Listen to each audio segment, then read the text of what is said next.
this week, I've been speaking to you about how the left is a cult, expecting their constituencies to embrace woke nonsense, which always flies in the face of truth and reality. They make things up to further a narrative and smear those who dare to speak the literal truth.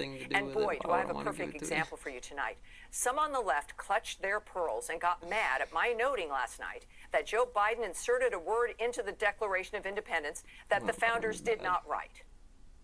We hold these truths to be self-evident, that all women and men are created equal, endowed by their Creator with certain inalienable rights, among them life, liberty, and the pursuit of happiness. Man, in general, Democracy doesn't happen by accident.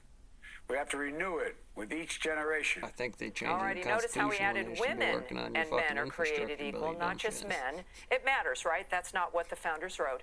Apparently, the sacred words of our founders weren't inclusive enough for Sleepy Joe. We just had a woman. Yeah, there you go. She just the got left's arrested. response was got totally done on her predictable trial, and pathetic. Here's a sample. Right-wing influencers like Tammy Bruce do so much fetishizing of the Constitution and the founding fathers that Fox News is basically just baby boomer rage porn. It would be sad if it wasn't so dangerous. Well, those pearls are crushed into dust. The ultimate reaction of a cult is rage at a contradiction or a truth that runs counter to their narrative moment. So here's a newsflash for the left.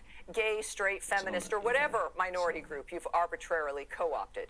You don't get to make things up to suit your narrative. You don't get to pretend grifters and hoaxers are heroes, or rapists and abusers are feminist standard bearers. You don't get to gaslight the American public that the economy is just fine, or that people who vote differently than you are terrorists, or that Democrats are champions of the marginalized. Joe Biden has a history of taking other people's words and changing them just a bit to make it seem like they're his, or in this case, to pander to a political narrative, and that has always been unacceptable. The fact is, this country was born imperfect, like all of us, and we make changes and grow into a more perfect union, made possible only because of the genius of the founders and of our founding documents, allowing this greatest nation on earth, in fact, to exist.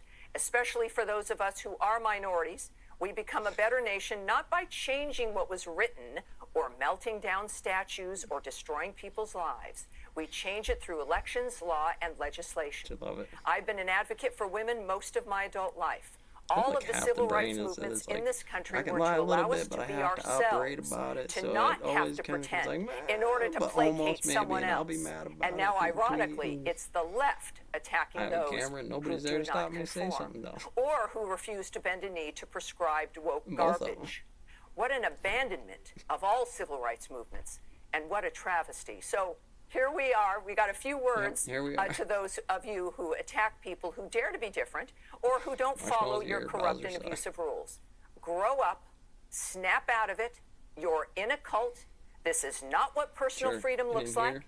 It is what totalitarianism looks like. It is what we used to reject, and what, fortunately, what most of us continue to fight. Hey, Sean Hannity here. Hey, click here to subscribe.